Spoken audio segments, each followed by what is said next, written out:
Nunca pensé que trabajar en una veterinaria pudiera darme miedo. Al principio era justo lo contrario, el lugar donde sentía que todo tenía sentido. Animales enfermos, dueños nerviosos, turnos largos, nada fuera de lo normal. La rutina era clara, casi tranquilizadora.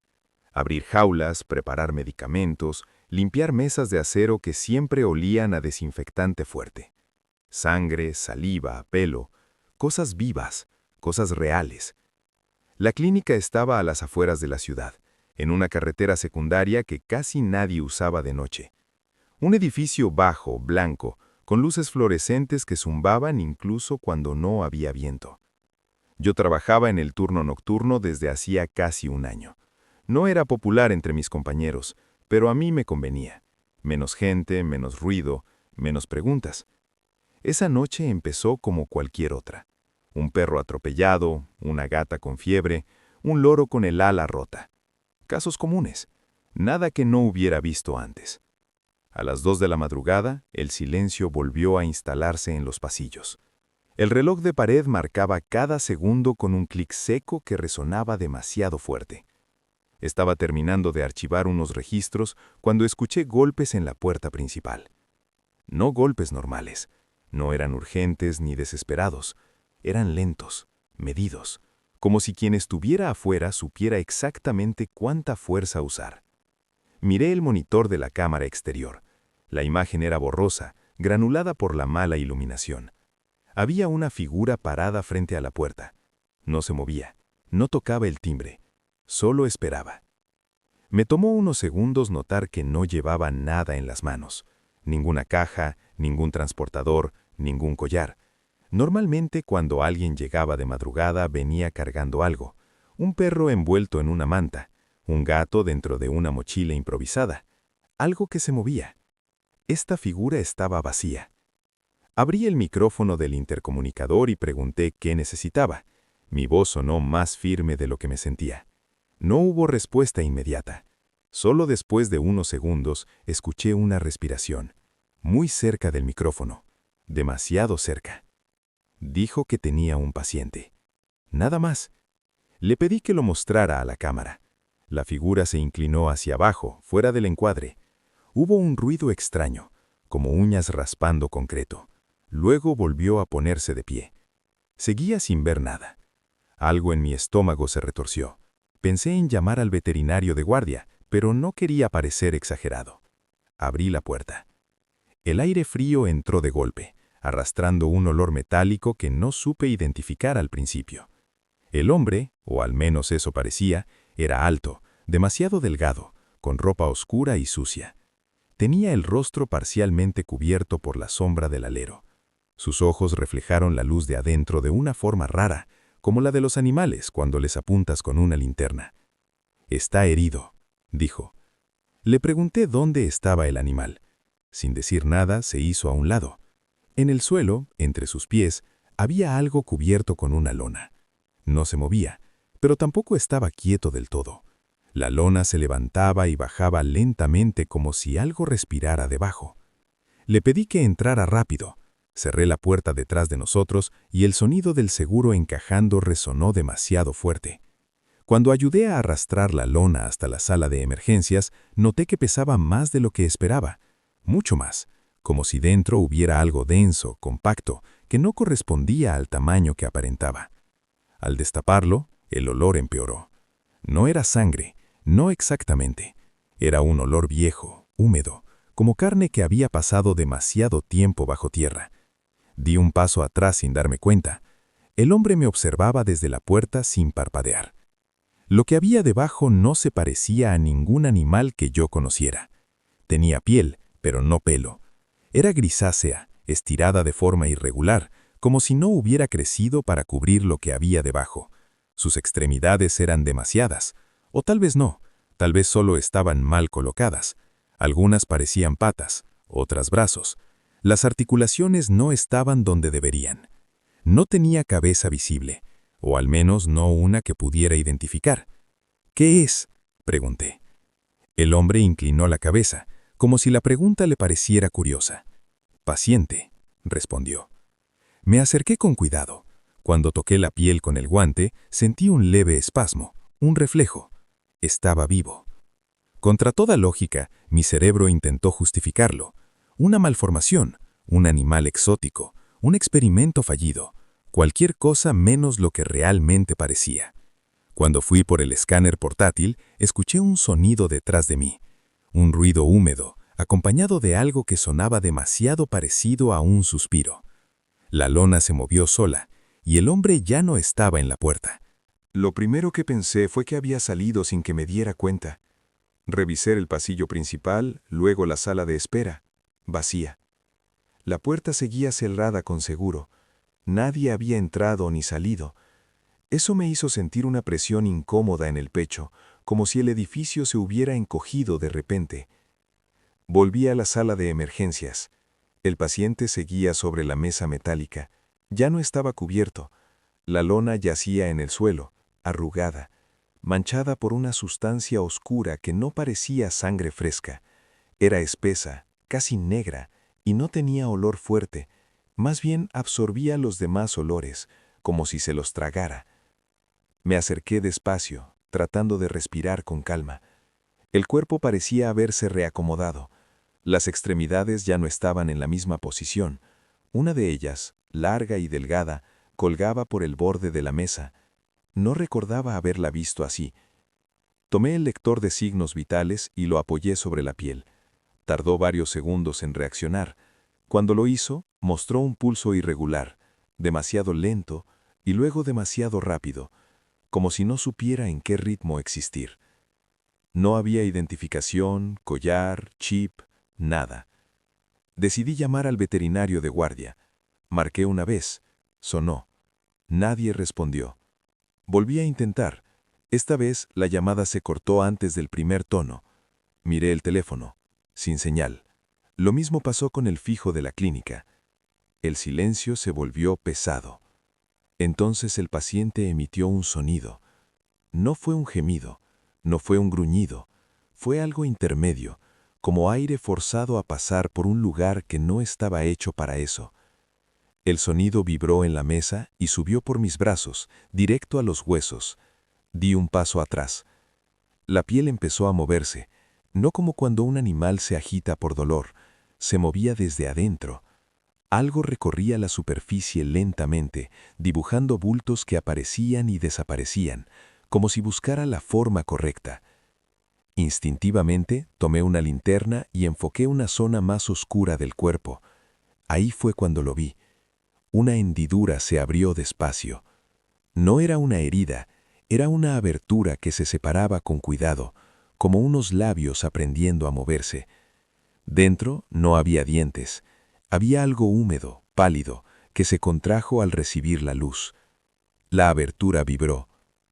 No, susurré, más para mí que para otra cosa. El sonido volvió a salir, pero esta vez fue diferente. Tenía ritmo, pausas, como si intentara copiar algo que había escuchado antes. Pasos. Se me erizó la piel. No había nadie más en el edificio. Yo lo sabía. Aún así, el sonido se repitió, más claro. Tac, tac, tac. Exactamente el mismo sonido que hacían mis zapatos contra el piso de cerámica. Di un paso atrás. Tac. Otro más. Tac. El sonido no venía del pasillo, venía de la mesa. El paciente estaba imitando mis movimientos. Tropecé con una silla y casi caí. En ese momento, la abertura se cerró de golpe. El cuerpo se estremeció con violencia. Varias extremidades se contrajeron al mismo tiempo, golpeando la mesa con fuerza suficiente para hacerla vibrar. El monitor de signos vitales empezó a pitar sin sentido, números imposibles, lecturas que no correspondían a nada vivo. Y entonces algo más cambió. La forma general del cuerpo empezó a parecerse demasiado a la mía. La longitud, la proporción, incluso la curvatura de la espalda. Donde antes había masa indefinida, ahora había algo que sugería hombros, un cuello mal formado, un intento torpe de cabeza. Sentí náuseas. Corrí hacia el almacén para buscar tranquilizantes, cualquier cosa que pudiera frenar aquello. Cuando regresé, El paciente estaba sentado. No debería haber podido hacerlo, pero ahí estaba, apoyado sobre algo que parecía una versión incompleta de piernas. La piel se estiraba y se rompía en algunos puntos, supurando esa sustancia oscura. La abertura volvió a aparecer, esta vez más arriba. «Ayuda», dijo. No fue una voz clara, sonó como varias voces superpuestas, mal sincronizadas, algunas graves, otras demasiado agudas, pero la palabra era inconfundible. Me di cuenta con un terror helado de que ya no estaba intentando imitarme, estaba aprendiendo. No sé cuánto tiempo me quedé mirándolo. Tal vez segundos, tal vez minutos. El miedo distorsiona todo. Solo sé que mi cuerpo reaccionó antes que mi cabeza.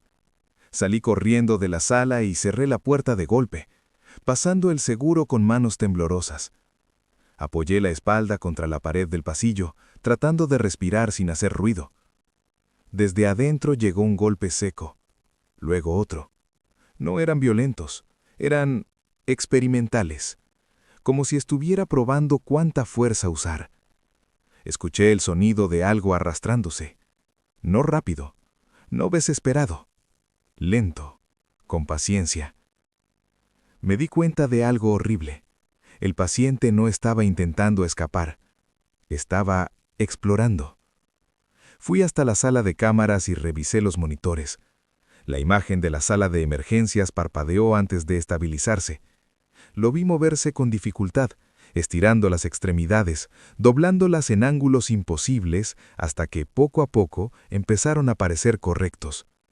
Su silueta ya no era amorfa, era humana, casi.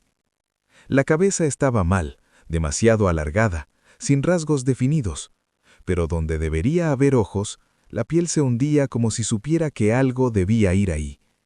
La abertura que usaba para emitir sonidos ahora estaba en el lugar correcto de una boca. Golpeó la puerta otra vez. Da, repitió, separando las sílabas con esfuerzo. Las luces del pasillo parpadearon, el generador de respaldo entró en funcionamiento con un rugido grave. Miré el reloj, eran las 3:17 de la madrugada. Recordé algo que uno de los veterinarios mayores solía decir en broma: de noche no entra nada bueno. En ese momento dejó de parecer una broma. Intenté salir por la puerta trasera. Cuando llegué, me encontré con algo que me hizo detenerme en seco. La puerta estaba abierta, no forzada, no dañada, abierta como si alguien hubiera salido tranquilamente o entrado. El aire nocturno traía el mismo olor metálico que había sentido al principio. Eso significaba que no estaba solo en el edificio. Regresé al pasillo justo a tiempo para escuchar el clic del seguro de la sala de emergencias. La puerta se abrió lentamente. La cosa salió encorvada, apoyándose torpemente en la pared. Cada paso producía el sonido húmedo de algo que todavía no encajaba bien en sí mismo. Aún así, caminaba. Sus movimientos eran torpes, pero su intención era clara. Giró la cabeza hacia donde yo estaba, aunque no tenía ojos. No los necesitaba. Sabía exactamente dónde me encontraba. Tú, dijo, alargando la palabra, fuiste primero. Sentí un escalofrío recorrerme entero. No solo había aprendido a hablar, había aprendido a señalar. Retrocedí hasta chocar con el mostrador. Busqué algo, cualquier cosa que pudiera usar como arma. Mis manos encontraron un bisturí. Lo sujeté con fuerza, sabiendo lo inútil que era. La cosa se detuvo a pocos metros. Inclinó la cabeza, imitándome. Luego levantó una extremidad y señaló su propio pecho. Mal, dijo. Duele. Por un instante, una parte enferma de mí sintió lástima. Y ese fue mi error. Se lanzó hacia adelante con una velocidad que no correspondía a su cuerpo incompleto. Tropecé, caí al suelo y el bisturí salió despedido. Sentí un peso encima, aplastándome el pecho. La piel de la cosa estaba caliente, demasiado caliente, como si algo dentro ardiera sin control. Su rostro se acercó a mío. La piel se abrió formando una sonrisa mal hecha. «Aprendo», susurró, «mirándote». Entonces entendí. No necesitaba matarme, necesitaba reemplazarme. Un ruido fuerte resonó en el edificio, vidrio rompiéndose. La cosa se detuvo de golpe. Giró la cabeza hacia el sonido, confundida. Aproveché para darle una patada y rodar lejos. Corrí hacia la recepción. Las luces fallaban, las cámaras mostraban interferencia. En uno de los monitores vi una figura entrando por la puerta principal. Era el hombre que había traído al paciente. Sonreía.